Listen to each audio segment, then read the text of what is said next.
Commander Zixtal stood before the massive holographic display in the war room of the Veian flagship. The blue light from the star maps cast strange shadows across his gray skin as he studied the mission briefings. 12 battle cruisers waited.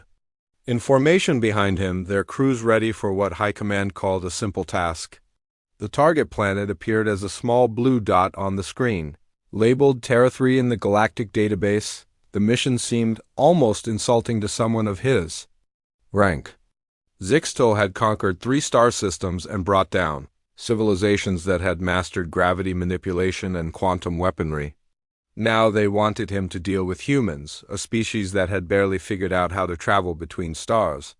The intelligence reports made it clear that these creatures posed no real threat to the Veian Empire. Admiral Kethier walked into the room, his ceremonial armor clicking against the metal floor. He moved to stand beside Zixtal and gestured toward the planet display. The humans had only achieved faster-than-light travel 50 years ago, he explained.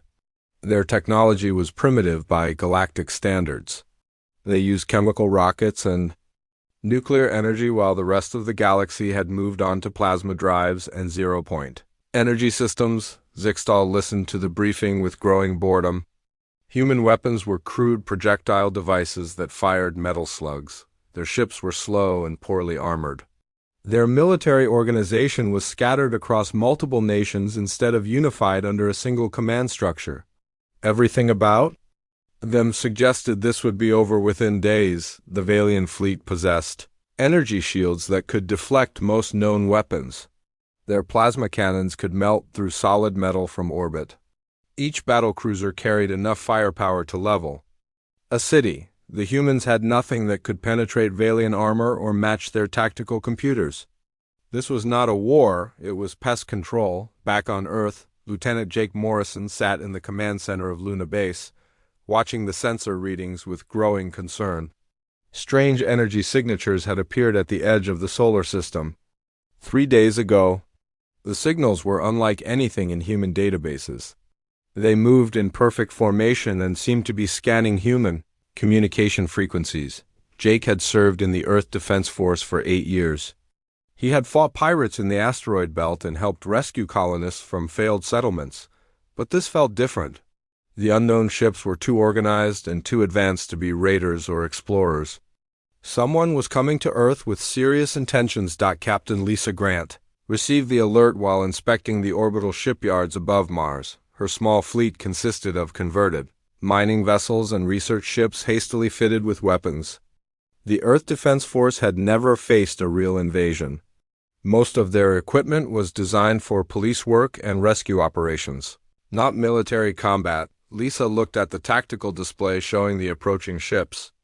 12 massive vessels moving in perfect formation toward Earth. Each one was larger than anything humans had ever built. Their energy readings suggested technology far beyond human capabilities.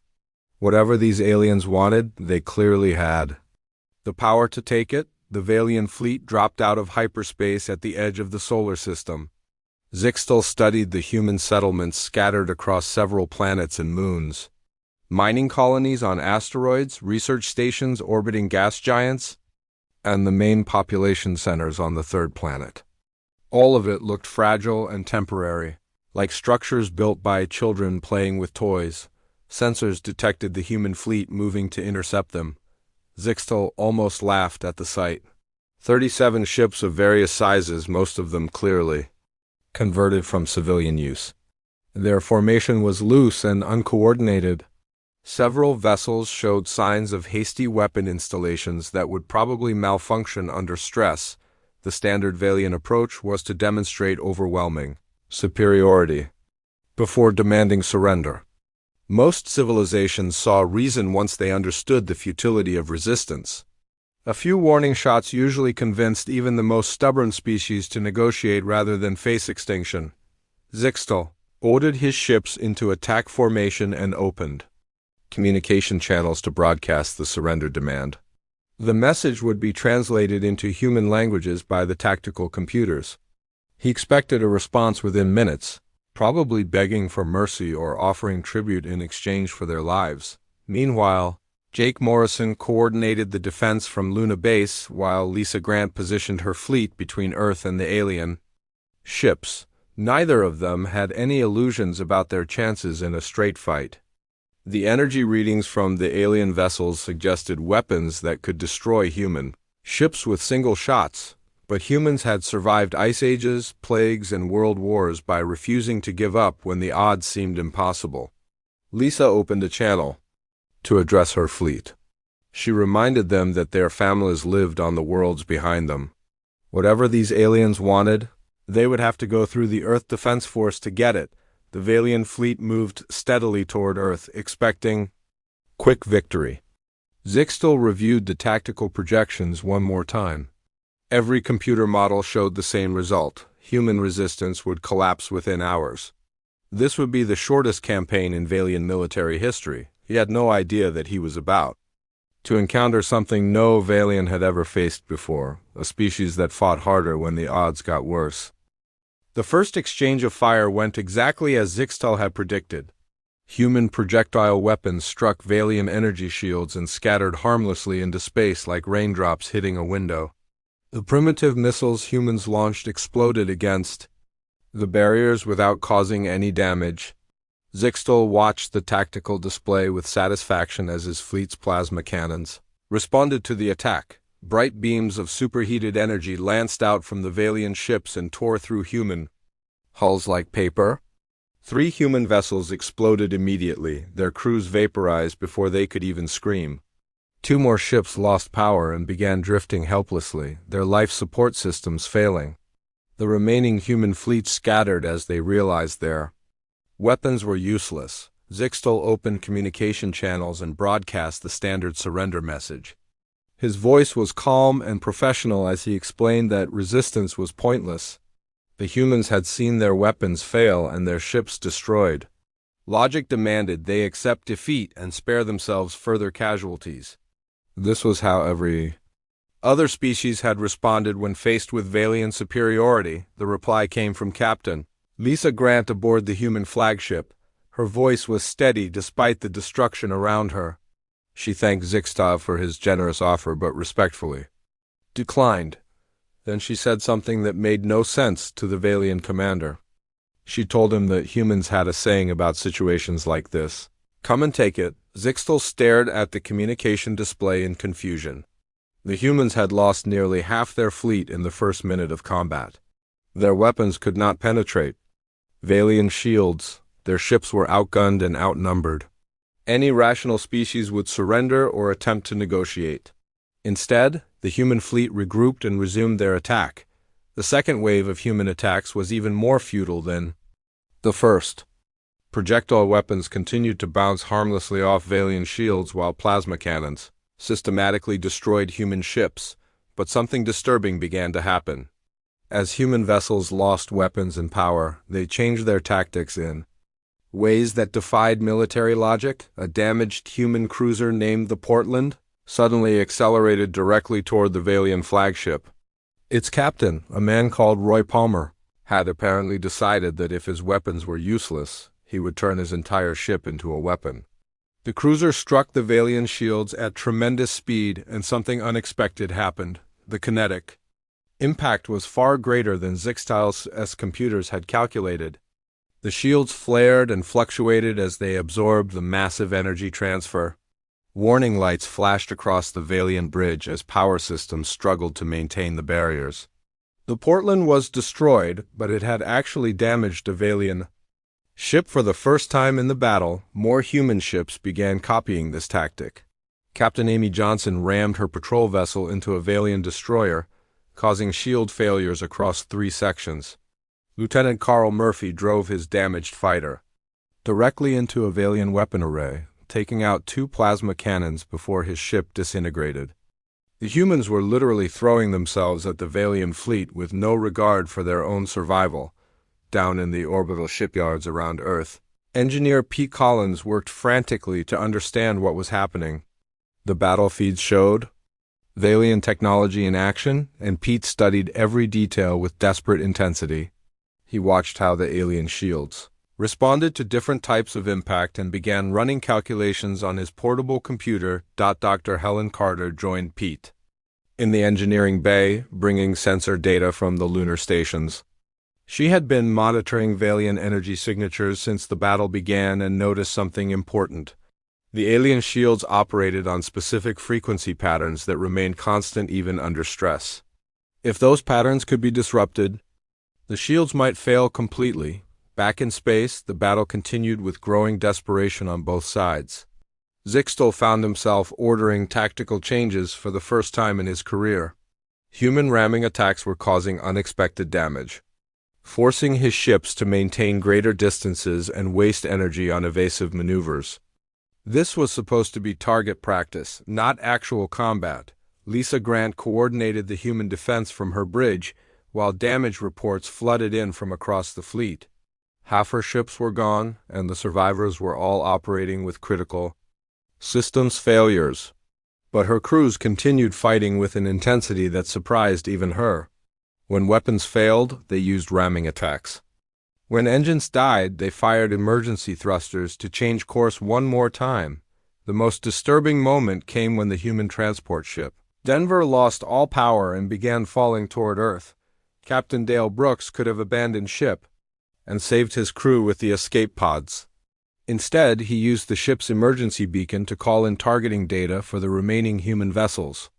The Denver became a stationary weapons platform, drawing Veian fire while other ships maneuvered for better attack positions. Zixtel watched this display of human behavior with growing unease. Every other species the Veians had conquered showed rational self-preservation instincts. When defeat became inevitable, they surrendered to save lives.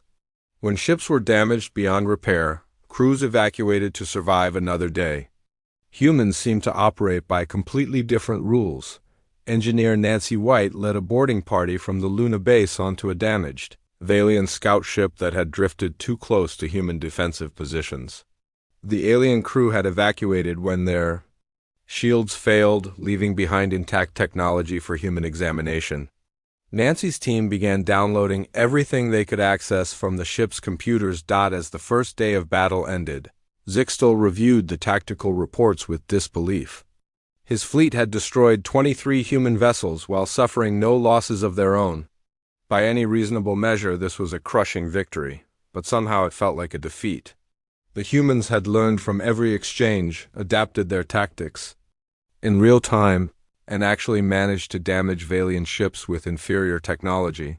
The remaining human fleet had withdrawn to defensive positions around Earth, but they showed no signs of surrendering. Communication intercepts suggested they were analyzing battle data and preparing new strategies. Zixtel realized with growing alarm that this was not going to be the quick victory he had expected on Earth. Emergency meetings convened in every major city as leaders tried to understand what they were facing. But in the orbital shipyards and research stations, human engineers worked around the clock to turn their observations into advantages. They had seen Veian technology in action and begun the process that would change everything. Zixtel stared at the blue planet below and wondered what kind of species he had been sent to conquer.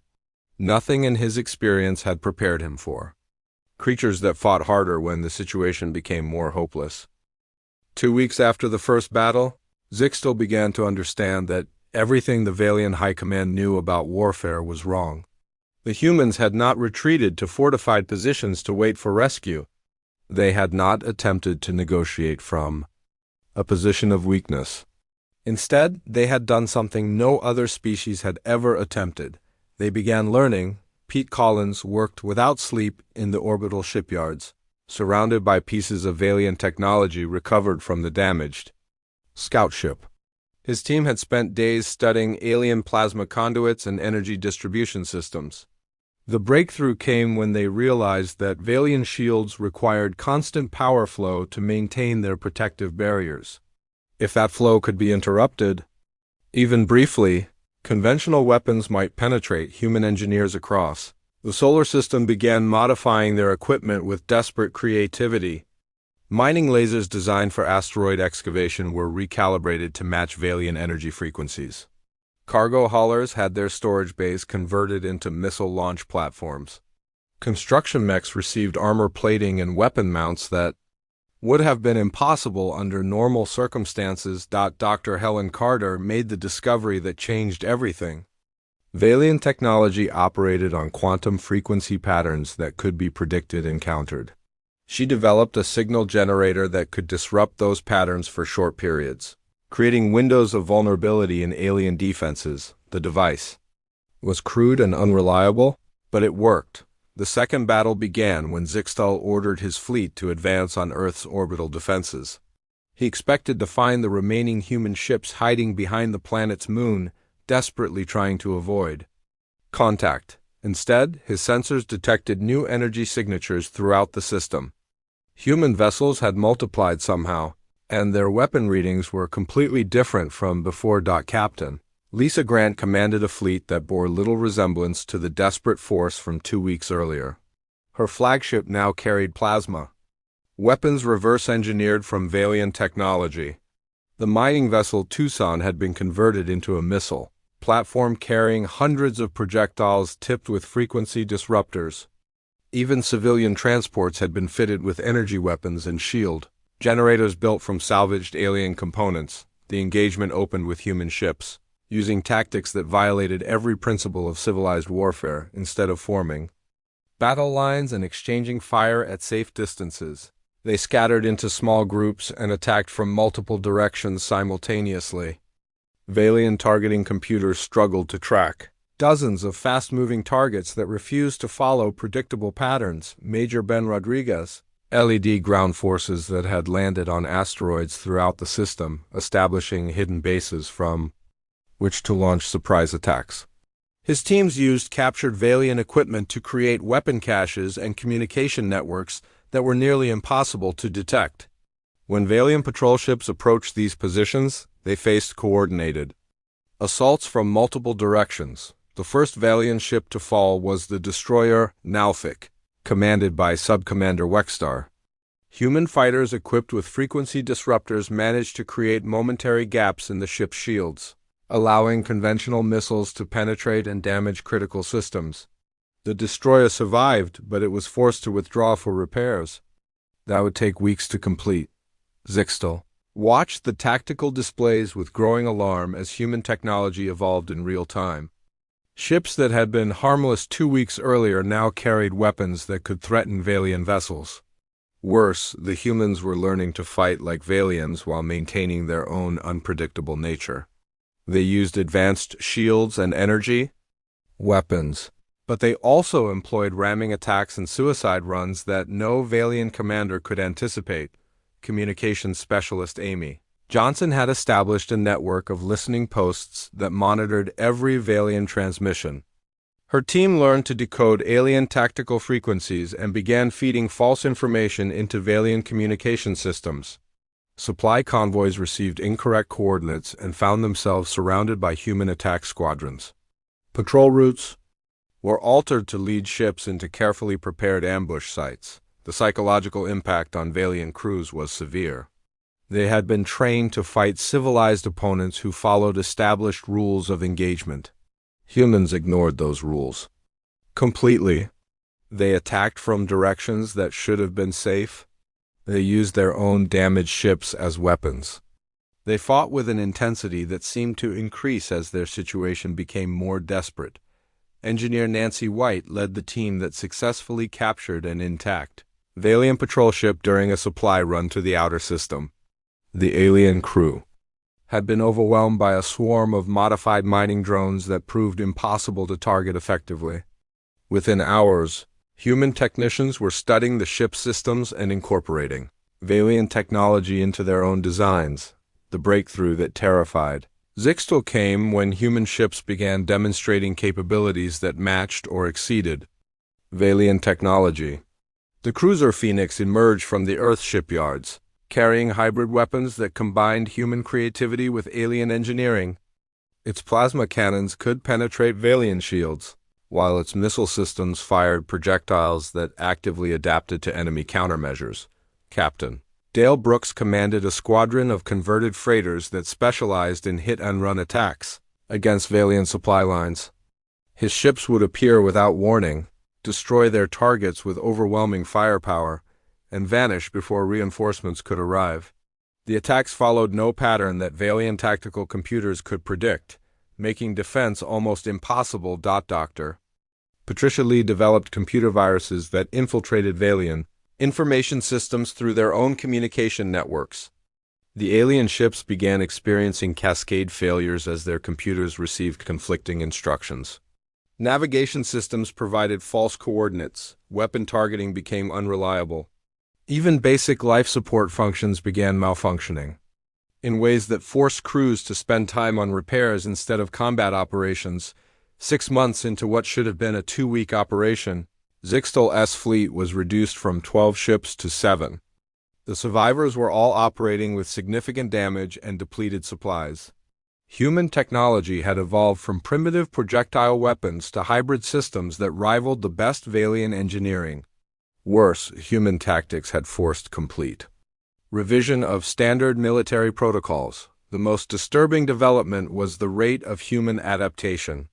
Every engagement taught them something new about Veian technology and tactics. They learned from their defeats and incorporated those lessons into their next attack. What had started as a simple subjugation mission had become a war of attrition that the Veians were losing. Admiral Frank Miller coordinated human operations from a command center buried deep beneath Earth's surface. His staff included engineers, scientists, and military officers working together to turn human disadvantages into tactical advantages. They used Veian weapons with human creativity, producing combinations that no alien tactical computer could anticipate. Zixtal found himself requesting reinforcements from high command for the first time in his career. The report he filed made little sense to his superiors. How could a primitive species become a serious threat in such a short time? How were humans adapting alien technology faster than the aliens themselves could counter their modifications? The answer lay in something the Veians had never encountered before, a species that treated warfare as a learning experience rather than a ritual of dominance. Humans did not fight to prove their superiority or establish their place in a galactic hierarchy. They fought to survive, and survival meant constant adaptation, innovation, and improvement. As Zixtal prepared for what he knew would be increasingly desperate battles, he began to understand that he was not facing an inferior species. He was fighting creatures whose greatest weapon was their refusal to accept that anything was impossible. Zixtal discovered fear during the battle for the asteroid mining station. He had lived for 300 standard years and commanded fleets across 12 star systems, but he had never experienced the cold dread that now gripped him as he watched human behavior that defied all rational explanation. The mining station had been converted into a human fortress, bristling with captured Veian weapons and hybrid defensive systems. Zixtal's forces surrounded it completely, cutting off all supply lines and escape routes. By any reasonable measure, the humans trapped inside should have surrendered within days. Instead, they had been fighting for 3 weeks with supplies. That should have lasted only one, Major Ben Rodriguez commanded. The station's defense with 400 personnel who refused to consider evacuation. When food ran low, they rationed everything down to individual nutrient bars. When water recycling systems failed, they collected moisture from damaged hull plating. When ammunition ran out for their projectile weapons, they fabricated more from scrap metal and explosive compounds. What disturbed Zixtal most was the humans' willingness to sacrifice themselves for tactical advantages that made no logical sense. Pilot Carl Thompson had volunteered for a mission that everyone knew was suicide. His modified fighter carried experimental charges designed to disrupt Veian shield generators. The plan required him to penetrate enemy defenses and detonate the charges at point-blank range. Thompson's attack succeeded beyond all expectations.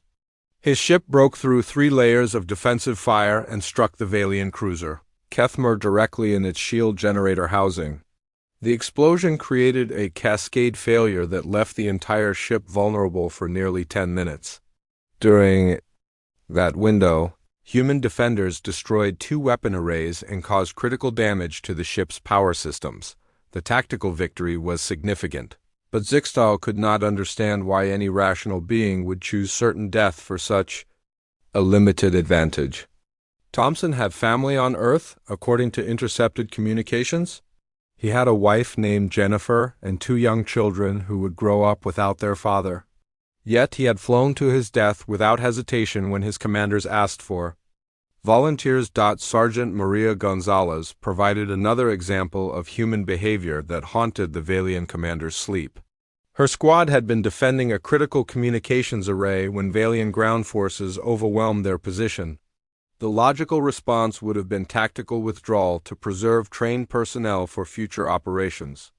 Instead, Gonzalez ordered her squad to evacuate while she remained behind to operate the array manually.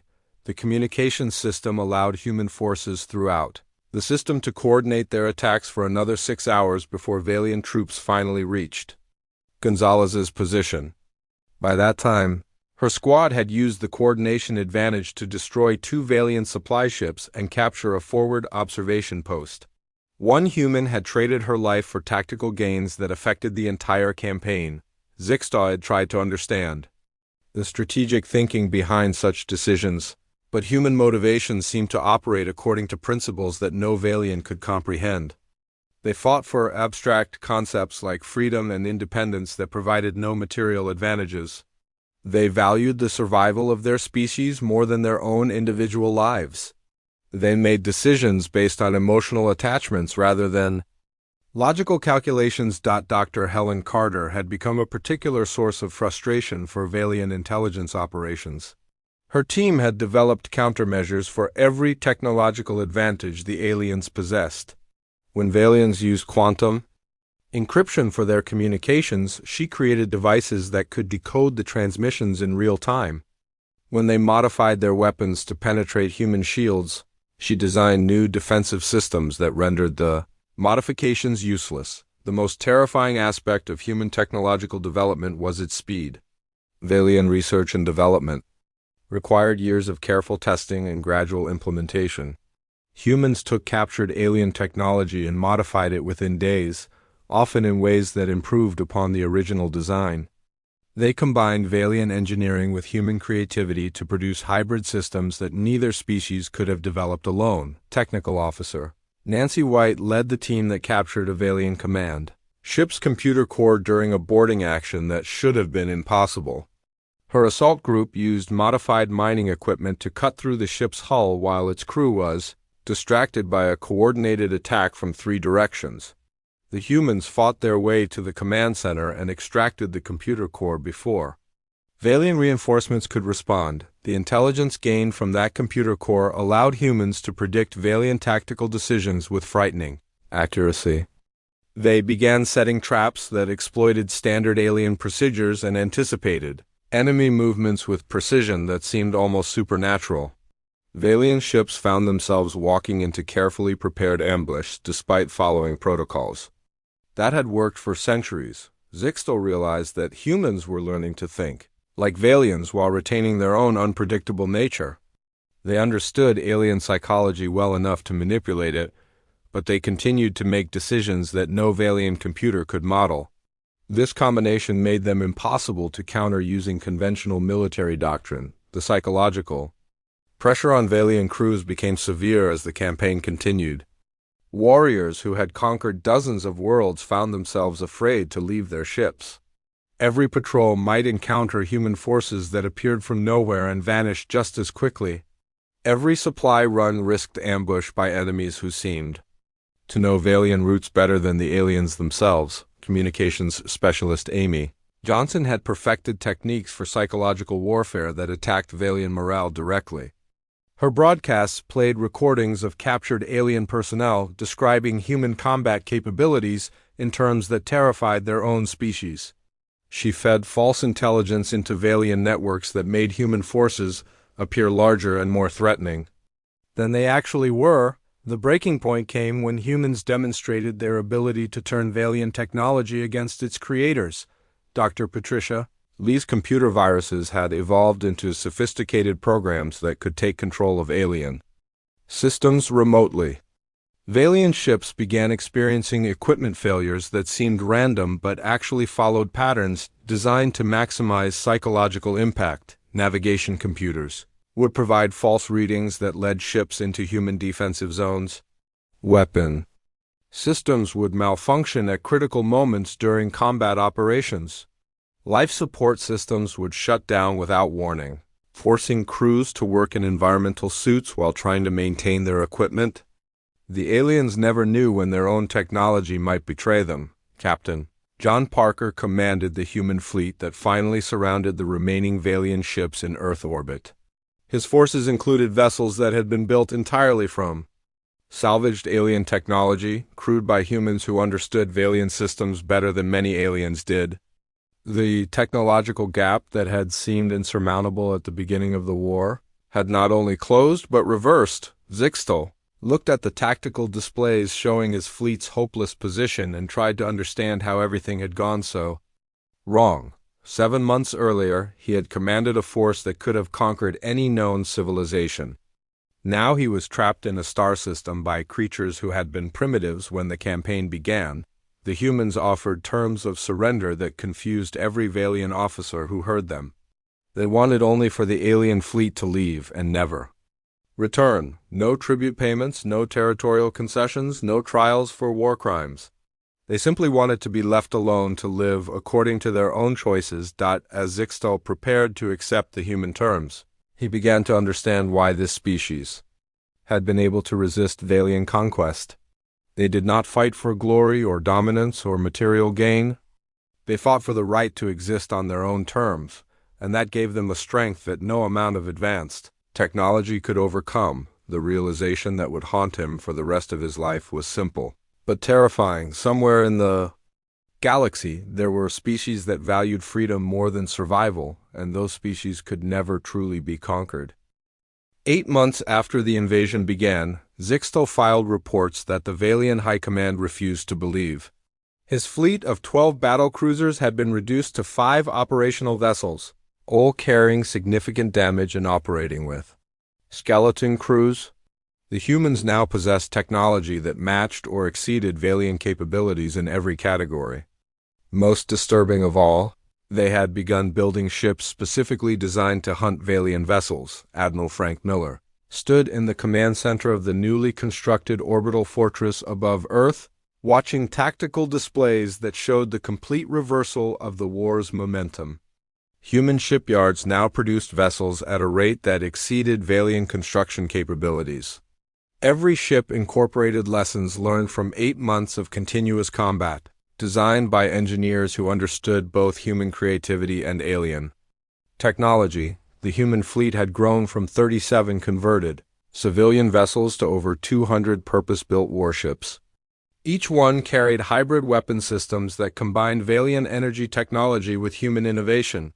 The cruiser Phoenix had been joined by sister ships named Defiance, Liberty, and Retribution, all carrying armaments that could penetrate any known defensive system. Dr. Patricia Lee's Computer Warfare Division had achieved something no other species had ever accomplished. They had gained control of Veian information networks.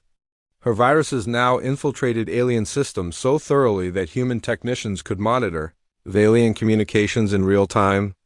Every order, every status report, every tactical assessment was available to human commanders within minutes of transmission. The psychological impact on the remaining Veian crews was devastating. They knew their enemies could predict their movements, disrupt their equipment, and turn their own technology against them. Ships that had once inspired fear across the galaxy now operated under constant threat from an enemy that seemed to know their every weakness. Captain Lisa Grant commanded the assault group that destroyed the Veian supply depot in the outer system. Her squadron of modified attack ships struck without warning, overwhelming the depot's defenses in minutes. The facility had contained enough supplies to sustain the alien fleet for another 6 months. Its destruction forced the Veians to rely entirely on their ships' internal resources. The attack demonstrated human tactical evolution in ways that terrified Zixtel. Grant's forces had used captured Veian stealth technology to approach undetected, then coordinated their assault with precision that matched the best alien tactical computers. But they had also employed uniquely human innovations like explosive charges that were designed to create maximum psychological impact on enemy personnel. Engineer Pete Collins led the research team that reverse-engineered Veian hyperspace drives and improved upon the original design. Human ships could now travel faster than their alien counterparts and jump directly into combat zones with accuracy that exceeded Veian capabilities. The technological advantage that had allowed the aliens to dominate the galaxy for centuries was gone. Major Ben Rodriguez coordinated ground operations that captured 3 Veian forward bases and their entire personnel complements, his forces.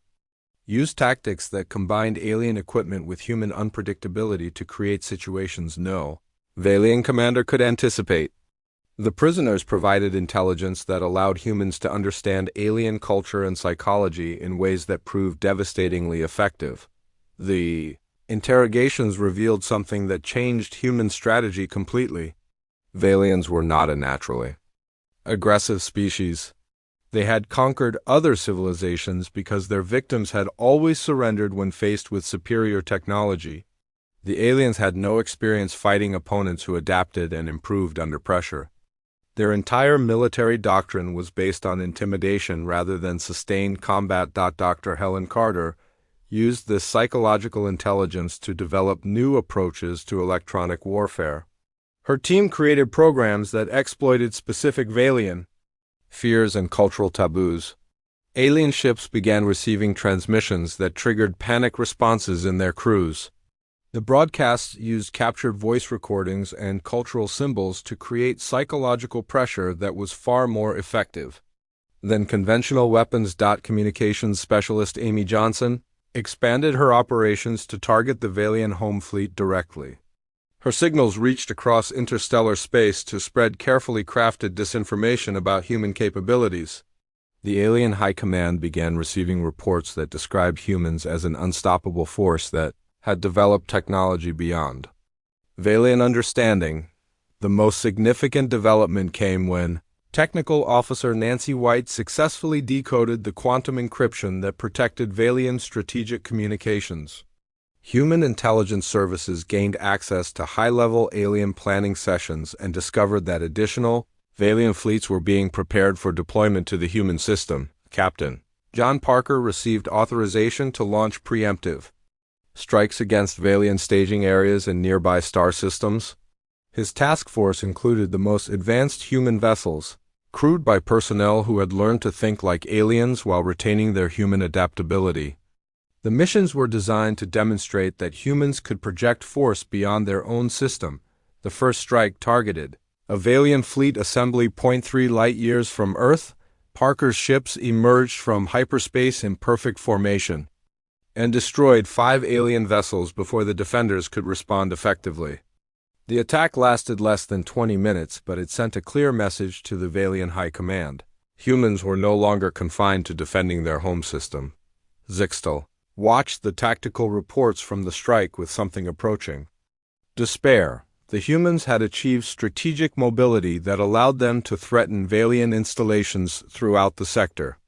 Their technology now surpassed alien capabilities in most areas, and their tactical doctrine had evolved to exploit every Veian weakness. The remaining alien ships in the human system found themselves surrounded by a fleet that outnumbered them 4-1.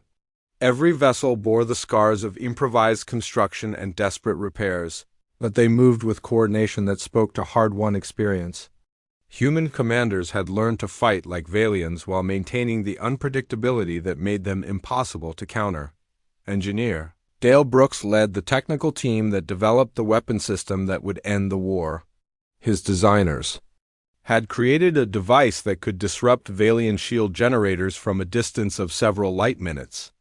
The technology used principles that no alien scientist had ever considered, combining human creativity with thorough understanding of Veian engineering. The final battle began when Admiral Miller ordered his fleet to advance on the remaining Veian positions. Zixtal's ships were trapped between the human fleet and the gravity well of Earth's sun, with no possibility of escape. For the first time in Veian history, their warriors faced certain defeat at the hands of a species they had considered primitive. Dr. Patricia Lee activated her most sophisticated virus during the opening minutes of the engagement. The program infiltrated every Veian system simultaneously and began systematic shutdown of critical functions. Alien ships found themselves fighting with unreliable weapons, failing life support and navigation computers that provided false information. The human assault demonstrated tactical superiority that went beyond mere technology. Their ships coordinated attacks that exploited every weakness in Veian defensive doctrine. They used captured alien techniques combined with human innovations to create scenarios that no Veian tactical computer could predict or counter. Captain Lisa Grant led the squadron that disabled the Veian flagship's weapon systems using precisely targeted electromagnetic pulses. The attack required navigation through a complex defensive grid while maintaining perfect timing with 3 other assault groups. The execution was flawless, demonstrating human tactical evolution that surpassed their teachers. Zixtal realized that his fleet's defeat was inevitable as he watched human forces systematically disable his ships without destroying them. The aliens were being captured rather than killed, treated as prisoners of war rather than enemies to be eliminated. This mercy was perhaps the most terrifying demonstration of human superiority, showing confidence that no Veian commander could match. As his flagship systems failed around him, Zixtal understood that the war was over. The species he had been sent to subjugate had become the dominant force in their region of space. They had achieved in 8 months what most civilizations required centuries to accomplish. The implications for the Veian Empire were staggering. The surrender ceremony took place aboard the human flagship Independence in the shadow of Earth's moon. Zixtal stood before Captain John Parker in the ship's main conference room, surrounded by the strange mixture of alien technology and human modifications that had become the signature of the victorious fleet. The Veian commander's remaining 4 ships hung powerless nearby, their crews waiting to learn their fate. Parker was younger than Zixtal had expected, probably no more than 40 standard years by human measurement. His uniform was clean but showed signs of extensive wear, and his eyes held the tired intensity of someone who had spent months making life and death decisions.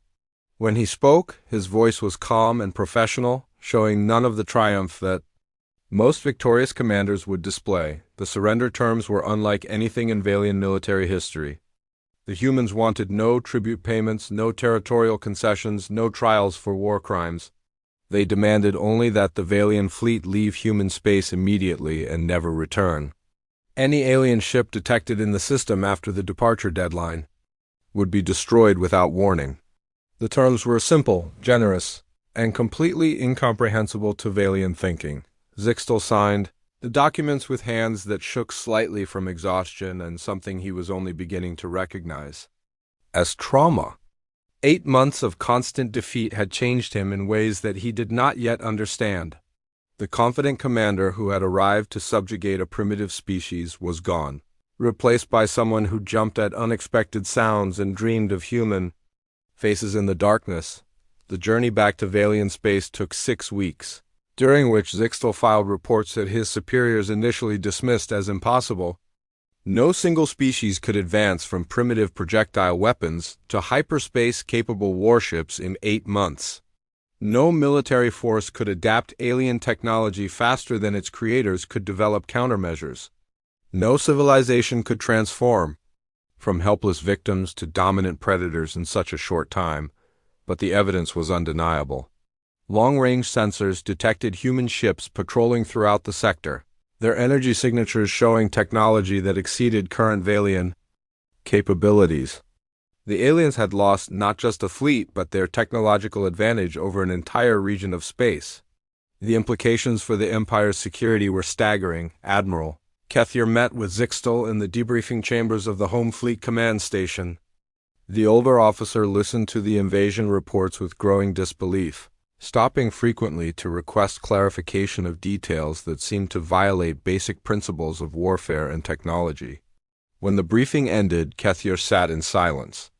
For several minutes before speaking, the Veian High Command declared the human system a restricted zone and forbade all contact with the species that had defeated their invasion force. Official records classified the campaign as a tactical withdrawal following successful demonstration of Veian military capabilities. The truth was sealed in classified files that few commanders would ever see. But Zixtal could not seal away his memories of the war. Sleep brought visions of human determination that defied rational explanation. He remembered Lieutenant Jake Morrison dying at his post rather than abandon Luna Base when Veian forces overran the facility. The human had remained at his communications console, coordinating defensive fire until the building collapsed around him. He dreamed of Captain Lisa Grant ramming her crippled cruiser into the Veian destroyer Velthor when her weapons failed, and her crew was trapped. The impact had disabled the alien ship's weapon systems and allowed other human vessels to escape. Grant had chosen certain death to save lives she would never know. For reasons that no Veian could understand, the nightmares included pilot Carl Thompson's final transmission before his kamikaze attack on the flagship. Thompson had spoken about his wife and children, telling them he loved them and asking them to remember that freedom was worth any sacrifice. Then he had flown directly into the Veian shield generators, trading his life for a tactical advantage that lasted less than 10 minutes. Months passed, then years, but the memories remained vivid. Zixtal found himself unable to focus on routine military duties, distracted by thoughts of a species that had refused to accept defeat even when facing impossible odds. He began studying classified reports about other human activities in their region of space, trying to understand what they were doing with their newfound technological capabilities. The intelligence reports painted a picture that was both fascinating and terrifying. Humans had not used their military victory to launch aggressive expansion into neighboring systems. Instead, they had focused on exploration and peaceful contact with other species. They offered technological assistance to civilizations that had been oppressed by more powerful neighbors, but they demanded nothing in return except recognition of their right to exist independently. Dr. Patricia Lee's computer warfare techniques had been shared with species throughout the sector, giving them the ability to defend against technologically superior aggressors. Human medical technology was offered freely to worlds suffering from plagues or genetic disorders. Their agricultural innovations helped planets increase food production without environmental damage. Most disturbing to Veian thinking, humans seemed to gain nothing material from these activities. They invested enormous resources in helping other species without demanding tribute or territorial concessions. Their behavior suggested that they valued the well-being of other civilizations for its own sake, a concept that violated basic principles of galactic politics. Engineer Pete Collins had become a figure of legend among alien technical personnel. His hybrid technology designs were studied throughout the galaxy, inspiring innovations that advanced multiple civilizations simultaneously. The humans freely shared most of their discoveries, keeping only the most sensitive military applications. For their own defense, Zixtal received classified reports suggesting that human influence was spreading throughout the sector as other species adopted their technologies and philosophies. The Veian Empire's traditional methods of control through technological superiority were becoming obsolete as formerly subject worlds gained the ability to defend themselves effectively. The former commander found himself waking each night with the same recurring thought. Somewhere in the galaxy, humans were still building ships and developing new technologies. They were exploring unknown systems and making contact with species the Veians had never encountered. Most terrifying of all, they were teaching other civilizations that resistance to oppression was possible. Captain John Parker had become a name whispered in fear throughout Veian space. Intelligence reports suggested he commanded a fleet of human vessels that could appear anywhere in the galaxy without warning. His ships carried weapons that could penetrate any known defensive system and crews that fought with the same determination that had defeated the Veian invasion. The psychological impact on Veian society was profound. A species that had considered itself superior to all others had been defeated by creatures they had dismissed as primitives. The implications challenged fundamental assumptions about galactic civilization and the nature of technological development. Some Veian philosophers began questioning whether their empire's entire approach to other species was flawed. Zixtal retired from active military service 3 years after the failed invasion, but the memories followed him into civilian life. He settled on a quiet agricultural world where he tried to find peace among growing things and simple routines.